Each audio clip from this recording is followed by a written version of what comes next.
What's up, everyone? Are you all ready for the next level in my Cryptid video iceberg? Sure hope you are, because we've got some super interesting critters on this level, and I'm really excited to share them with you guys. We'll be wandering all over the world today with a fun assortment of cryptids from Africa, the USA, Paraguay, and we'll be starting our creepy critter travel in Africa with the Groot slang. The Groot slang, which is Afrikaans and Dutch for big snake, is an enormous legendary snake-like cryptid that is said to be as old as, if not older than, the Earth itself. Described as a serpent that is 30 to 50 feet, or 9 to 15 meters, in length and leaves a 3-foot, nearly a meter wide track behind it. In some of the native legends, the snake either has eyes that sparkle like diamonds, or actually has diamonds for eyes.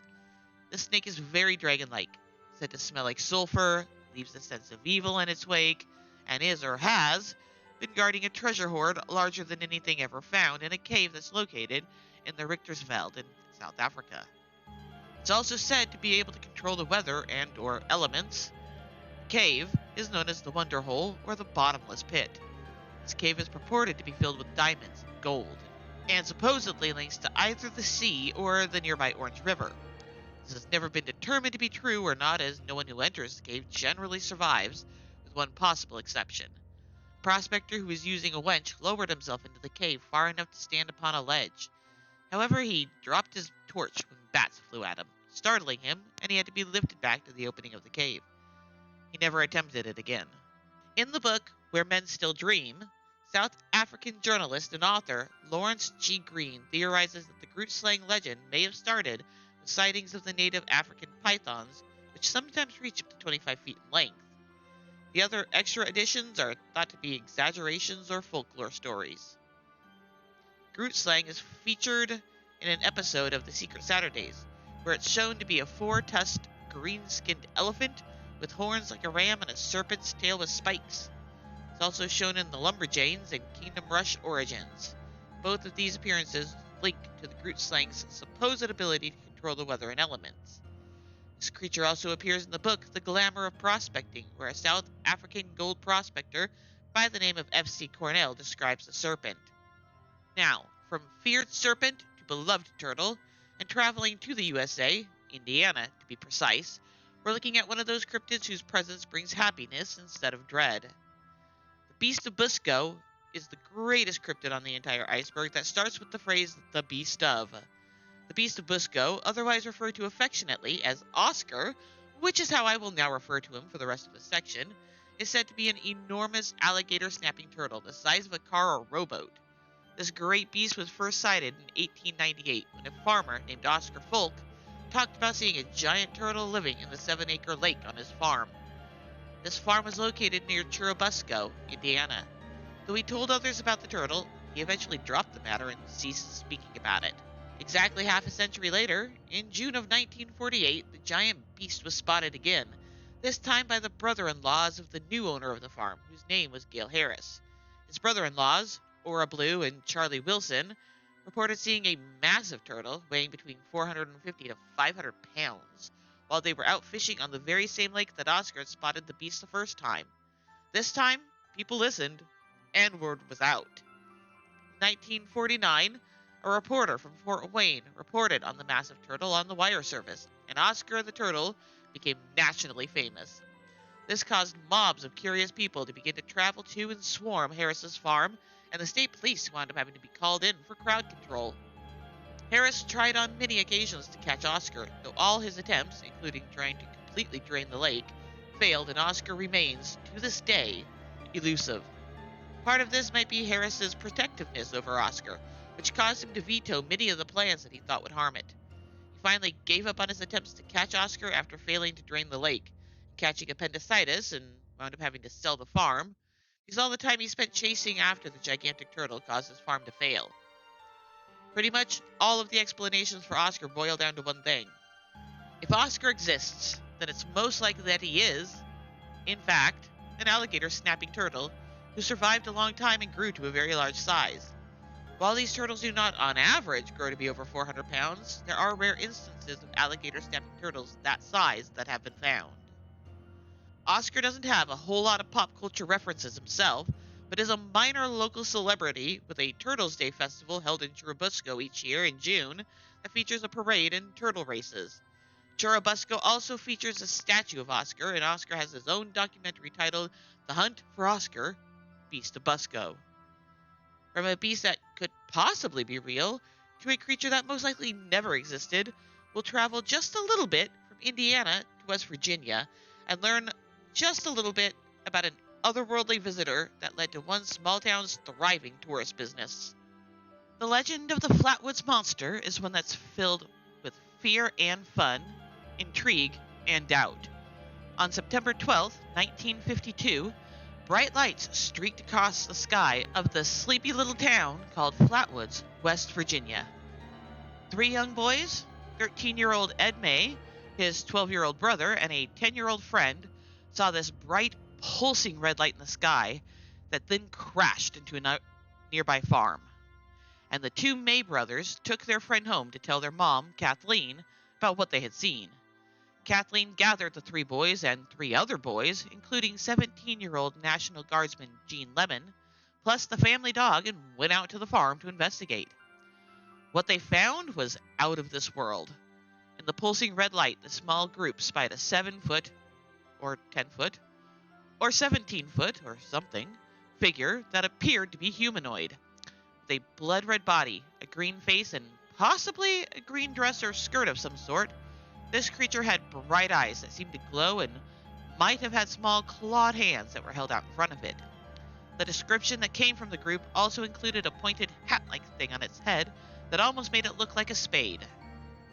The tales of this creature would spread wide, and soon the entire nation was intrigued, to the point that Flatwoods, West Virginia, became the location of a U.S. Air Force UFO investigation, a project known as Project Blue Book. And they became a hotspot investigation site for other independent UFO enthusiasts.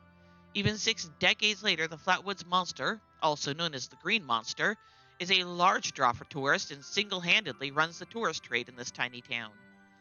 The most widely accepted explanation for this otherworldly visitor is actually a group of theories that must be believed together to be believed at all, and are still the Air Force's most accepted answer. This theory is that the bright light the boys initially saw was a meteor. There were several meteors seen in and around this area that night, so this checks out. The bright pulsing red light is thought to have been one of the several beacons that were visible in the area in the evenings and nights, so again, I guess this works? The monster itself, thought to be a barn owl whose silhouette and the silhouette of the foliage around it led to frightening visuals that tricked the eyes of the anxious youngsters and their mother. While this theory seems plausible, how much more fun is it to just believe that we were visited by a super unique outer space being? Most of the legacy this creature spawned has remained fairly local to Flatwoods, including a museum, a festival, and a welcome sign in Flatwoods that welcomes visitors to the town that is the home of the Green Monster. The local businesses sell Flatwoods monster-themed merchandise and have constructed a series of 5 chairs in the shape of monsters for tourist photos. Outside of Flatwoods, 3 video games, Fallout 76, Everybody's Golf 4, and The Legend of Zelda Majora's Mask, are thought to contain references to the legend, and the second episode of the 2019 History Channel series titled Project Blue Book is based on the Flatwoods incident. It's time for me to introduce both our next cryptid and my son, who will be telling you all about our next strange being, Bat Squatch. For our next entry on the Bat Squatch, we will be moving to my mom's home state of Washington. Specifically, the Mount St. Helens region where it was spotted in the 1980s, after the volcano eruption that devastated the area. Bat Squatch is one of the cryptids with the oddest groupings of characteristics I've heard of so far on our list.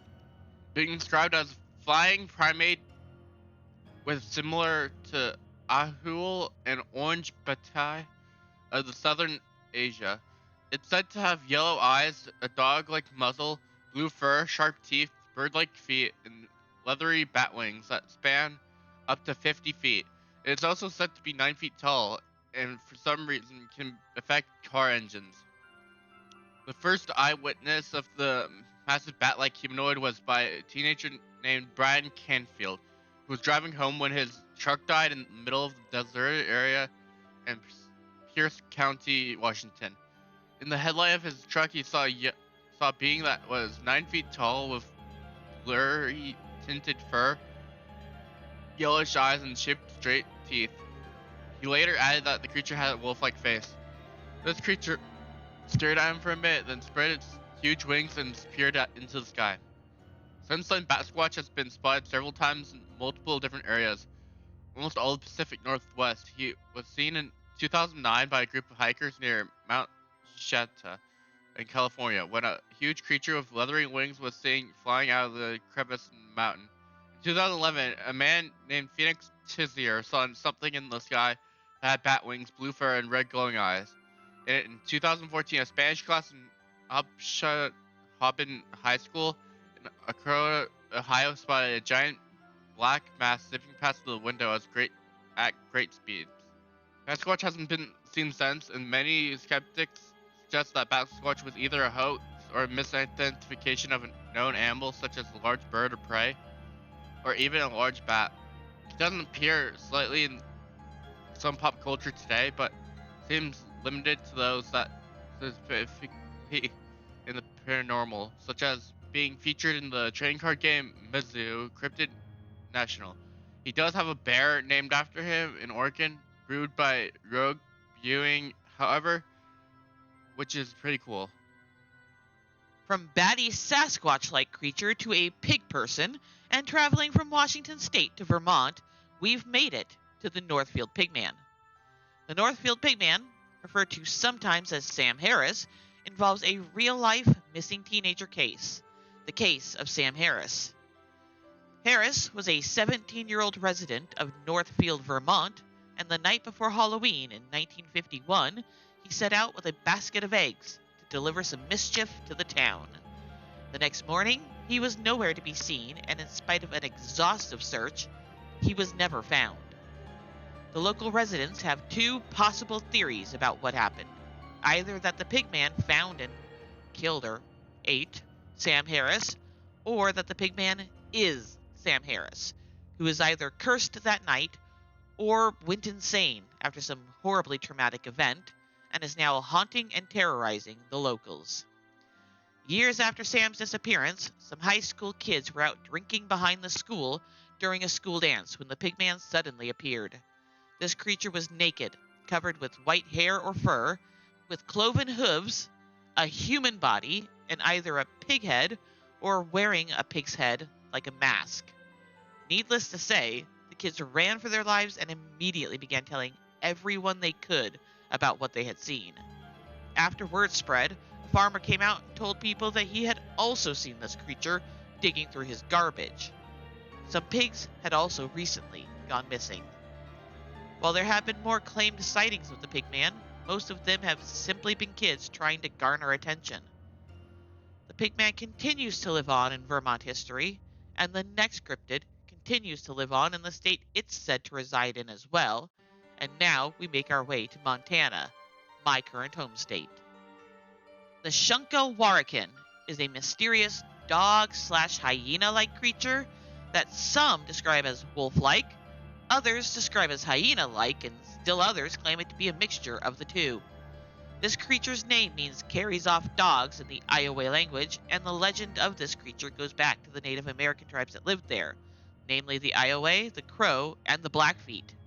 The Native Americans believed this creature was a powerful and dangerous spirit that could steal their dogs and attack their cattle. These same tribes used its hide as a talisman in battle. Back in 1886, a creature was shot and killed in what is now the Sun Ranch in Montana by a man named Israel Ammon Hutchins. Joseph Sherwood, a taxidermist, bought it from Israel and mounted it on display in a combination general store/museum in Henry's Lake, Idaho. This animal was named Ringdokus, and this stuffed trophy went missing for a long while before it was eventually found in December of 2007. Scientists have still yet to examine it, but cursory looks claim that this is not a creature known to modern science. There was another animal that killed a total of 120 sheep that was shot and killed in 2006 in Garfield County, Montana. At first, this animal stumped the wildlife officials in Montana, but the Montana Fish, Wildlife, and Parks Department was eventually able to identify it as a 4-year-old male wolf with unusually reddish fur. Now we travel back to the Pacific Northwest in the USA and to parts of Canada to discover a little about a very large primate that seems to be quite similar to and has the same habitat as Bigfoot. I'm talking about the gugwe. The gugwe is an ape-like creature that roams the wilderness of the Pacific Northwest, particularly around bodies of water. This creature is said to be 6 to 7.5 feet tall and extremely aggressive, which is odd for a primate. Some reports claim this creature has a dog-like snout, so there are some who say the gugwe could be a misidentified werewolf-like creature instead of a Sasquatch-like one.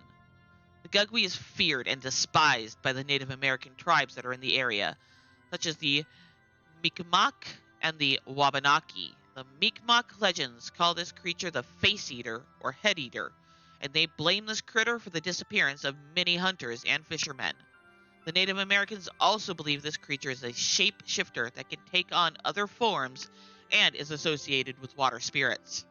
The gugwe have a lot of features in common with primates, such as a muscular build like a gorilla, being covered in long dark hair and possessing long arms that extend beyond their knees, which goes along with their knuckle walk, though they can and occasionally do walk bipedally. However, they're larger than most primates, estimated to weigh 400 pounds. They have a flat, wide face with a short snout and a large mouth filled with teeth. Its eyes are often described as being large and glowing, either red or yellow in color, and they're also said to have claws on the ends of their long fingers. Some people say this being is a bear. Some say it's a dogman or werewolf-like creature, and others still claim it to be a type of Sasquatch due to the fact that it appears to have a sagittal crest, which is a feature that only appears on the skull of some apes, specifically gorillas. The gugwe's face is far more baboon-like than gorilla-like, however. Some believe the gugwe might be related to the wood booger, another Sasquatch-like being that more closely resembles a chimpanzee. Now, it's time to take a vacation from the USA and travel straight south into South America. Specifically, we'll be heading to Paraguay, and the terrifying creature from Guarani-speaking cultures that is said to be the son of two cursed gods, the Ao Ao. The Ao Ao is said to be a vicious mythical being that appears as a mix of a sheep and a wild pig, with dangerous fangs and a hunger for humans as its diet. The Ao Ao is the child of two Guarani gods, Teo, the god of hunting, and Kurana, the goddess of weaving. These two gods were forbidden from having children, but disobeyed and had 7 sons anyways, the most fearsome of these beings being the Ao Ao. This creature gets its name from its howl, which sounds like Ao Ao. It's said that once the Ao Ao has chosen a victim to become its meal, that person is as good as doomed, because the Ao Ao never strays from its chosen prey, with one exception. The only way to escape your fate as an Ao Ao's snack is to climb a palm tree, which will make the Ao Ao howl in defeat and leave to choose another meal. Only a palm tree will work. Climbing any other type of tree will just result in the Ao Ao circling the tree and digging at its roots until it falls over. They will pursue you everywhere, forever, so you'd better get yourself to a palm tree and hope you know how to climb one. The Ao Ao is used as a cautionary tale to keep children both behaving and out of the wilderness. As we sneak away from the Ao Ao and tread back into USA soil, we will go from fearsome, dangerous, mythological being to ridiculous and sad, fearsome critter with another lumberjack-born creature that comes to us from Pennsylvania, the squonk. The squonk is a sad and melancholy beast that lives in the hemlock forests of northern Pennsylvania, whose scientific name is Lacrima corpus dissolvens, which means tearful body that dissolves. This cryptid is a fearsome critter. There go those lumberjacks again, creating amazing creatures, that is described as looking like a pig with ill-fitting skin and wrinkles, who is so sad and ashamed of its own appearance that it constantly weeps, and is even said to be able to dissolve into tears and bubbles if cornered or surprised. Later iterations of this creature added webbed toes, but only to its left feet, and a tendency to not travel during moonlit nights to avoid seeing itself reflected in bodies of water. This beast is one of the most elusive creatures in the world of strange and otherworldly beings, because any hunter who might be skilled enough to track them down and or capture them will find themselves looking at just a puddle of tears. They do leave tear-stained tails, but will dissolve if escape seems inevitable. The first time the squonk was mentioned was in a book from 1910 titled Fearsome Creatures of the Lumberwoods, with a few desert and mountain beasts by William T. Cox. And according to Cox, this creature only travels during twilight and dusk. The next time you hear about the squonk is in another Fearsome Critters book titled, fittingly, Fearsome Critters, by Henry H. Tryon. Tryon was the author who added the webbed feet and moonlit night avoidance. This is the first cryptid whose legacy lives on not just in pop culture and references, but in actual scientific terms. A chemical squonk is a term for a substance that is stable in solution or some other wild form, but cannot be isolated or captured without actually catalyzing their own polymerization or decomposition, i.e. dissolving in their own tears. Besides the books that this creature features in, the squonk has some other popular media references as well. It has an entire song written about it by the progressive rock band Genesis named Squonk on their 1976 album A Trick of the Tail, and is mentioned once in another song titled Any Major Dude Will Tell You by Donald Fagen and Walter Becker that was released by Steely Dan back in 1974. The squonk also features as one of the magical animals that inhabits the land of Fillory in the novel The Magician King by Lev Grossman. It's time to say a regretful goodbye to the squonk and leave the land of the U.S. in search of giants, specifically those in the Solomon Islands east of Papua New Guinea. The Solomon Island giants are said to be a race of very large, hairy humanoids that have supposedly lived on these islands since before travelers from Europe ever came near. These cryptids, often called the true giants, are said to be very tall and muscular, standing 10 to 15 feet tall, 3 to 4.5 meters tall, and are covered in long brown to reddish-brown hair. They have prominent brows, flat noses, and wide mouths. The indigenous people of the Solomon Islands have passed down numerous stories about these giants, some of these legends even claiming the giants possess mystical powers. In some stories, they're said to be able to communicate with animals and be able to control the weather. These creatures, sometimes called humanoid and sometimes hominid, are said to be the protectors of the land and people, and as such are part of a conservation effort to protect both the environment they live in and the cryptids themselves.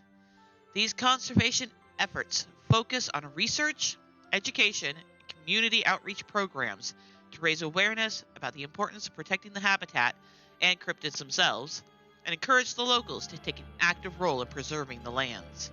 The giants have been featured in many books, and have even had roles or references in some TV shows and movies, such as the 2013 film Pacific Rim, where the giants are depicted as kaiju and fight against giant robots. In the TV show Lost, there's a group of people who've been living on the island for centuries and possess supernatural powers, which even the show's creator admitted was inspired by the Solomon giants. And after that cool cryptid, it's time to venture back into the USA with a more familiar cryptid type, another of the Nessie-like monsters with Bessie of Lake Erie. Bessie, sometimes called the Lake Erie Monster and the Great Snake of Lake Erie, is a very large reptilian snake-like creature that is said to reside in the South Bay area of Lake Erie, near the Lake Erie Islands, which house many resorts and tourist areas. Lake Erie is the shallowest and therefore the warmest of the Great Lakes, and the most popular with summer tourists as a result. This snake-like being has reported to be gray, copper, or silver, with a dog-like head and large fins, or sometimes even human-like arms. The one constant with her descriptions is always her long snake-like body, which has been reported to be anywhere from 16.5 to 50 feet long, from 5 to 15 meters long.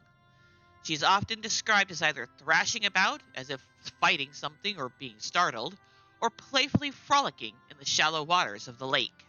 The coolest sighting of Lake Bessie happened in 1892 when the entire crew of a ship sailing from Buffalo, New York to Toledo, Canada happened to spot her about half a mile ahead of them. They saw the water there being churned up and foaming. As they closed in on the creature, they saw a huge sea serpent that was seen thrashing about in the water. They estimated Bessie to be about 50 feet long and 4 feet in circumference, with a large brown head above the water. They said that the creature's eyes were viciously sparkling and that she had large fins. While the sightings of Bessie herself may have begun back in the 1800s, there were tales of a huge dragon-like serpent that resided in Lake Erie long before that. Onyari is a water spirit that the First Nations group in the area spoke of long ago. Onyari is said to be a horned dragon-like snake that breathes fire and poison, and capsizes boats and canoes to devour the humans within. Offering a large enough offering can sometimes be enough to be spared. Though most of the sightings of this amazing cryptid were back in the 1800s, with some scattered reportings in the 1900s, even as recently as 1993, this creature has still had a significant impact on the local culture. There used to be a wood and plastic sculpture of Bessie named Lemmy, L-E-M for Lake Erie Monster, that was located in the Huron River in 1994, but the sculpture was damaged and has since been removed. There is a hockey team, the Cleveland Monsters, that was named after this beast, and a seasonal beer called the Lake Erie Monster Beer. From here, we'll be sticking with another possible living relative of a prehistoric beast, and traveling down to the Lacula swamps of the Republic of Congo for a creature that seems to resemble the ancient Stegosaurus that is called the Mbuela. This elusive African cryptid has really only been reported by local villagers who live in the villages of Bunila and Ibolo, and they have failed to give good descriptions of this semi-aquatic cryptid because it's always been sighted when it's submerged in water. One thing that all the people agree on is that the creature has dorsal plates running down its back, which is why it's called what it's called. Mbuelu means the animal with plates on its back in the Lingala language. While only the locals have claimed to have seen this creature, there was a biologist by the name of Dr. Roy McCall who traveled to the Republic of Congo to conduct an investigation. While interviewing the locals, Dr. McCall showed books with different animal illustrations to an eyewitness named Odette Stonget from Bunila, and this witness is said to have very quickly and precisely pointed out the Stegosaurus as the creature she had seen. Other witnesses described the beast identically to Odette. The Mbuelu, that's what I'll call it, its full name is a mouthful, is said to be herbivorous and possibly related to prehistoric Stegosauridae, the python-like cryptid Naguma monene, and the other dinosaur-like cryptid Mahuru. There's a sensible name. The Naguma monene has also been described as having ridges running down its back and has also been sighted in the Congo. The Mahuru has an appearance nearly identical to the Stegosaurus and Mbuelu. From prehistoric dinosaur-like cryptid to prehistoric snake-like being, and from the Congo back into the US, Kansas in specific, we come to a creature known as Sinkhole Sam. Sinkhole Sam is a worm or snake-like creature that is said to reside in a specific part of Inman Lake in Kansas, known either as the Sinkhole or Fupengurkel, although no one seems to know what that word actually means. The legend of Sinkhole Sam started back in the 1950s when two fishermen were fishing on the lake and reported seeing a large snake-like creature surface from the depths of the sinkhole and circle their boat. Sam hissed at them and sprayed them with water before returning to the darkness of the lake, terrifying them and sending them fleeing back to shore. The fishermen described the creature as being about 15 feet in length and as round as a car tire.